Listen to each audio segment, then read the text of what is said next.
Around 20% of teenagers use some form of corrective lens, and it has been estimated by scientists that by the year 2050, roughly half the human population, or about 4.7 billion people, will be nearsighted. There's been a lot of explanations of exactly what is causing this, such as low selective pressure that could be a result of modern day technology, or perhaps that having great eyesight has never been a super important thing for the survival of the human species. And a great example of this is the rhinoceros.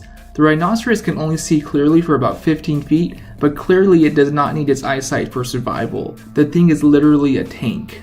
Another great example of this are cavefish, and in many cases cavefish have low to little eyesight or have lost their eyes altogether.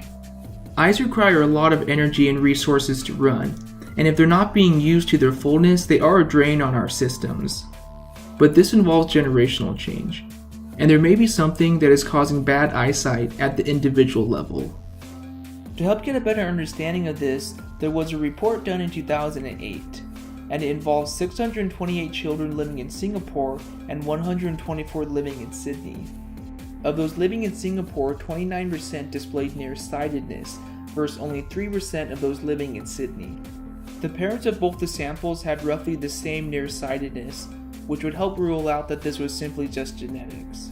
When comparing the two groups, there was statistical differences, such as the number of books read or the number of hours watching TV, but the main differences they found was simply the number of hours spent either inside or outdoors. The children on average in Sydney were spending about 14 hours a week outdoors, versus the children in Singapore, which were only spending about 3 hours on average outdoors a week. This was the main factor in causing less nearsightedness in the one population of kids. From this we can see that spending more time outdoors as a child helps us avoid developing nearsightedness. Along with this, it is also very possible that the number of hours spent reading or doing close-up tasks could also contribute to this as well. So in conclusion, children who spend a healthy amount of time outdoors to allow their eyes to naturally develop will have much lesser chances of developing nearsightedness, roughly at only rates of around 3% versus rates of over 20%. We can definitely conclude that some of it is from genetics, such as some of the reasons that I talked about in the beginning of the video, but a lot of it is probably just the environment our eyes develop in.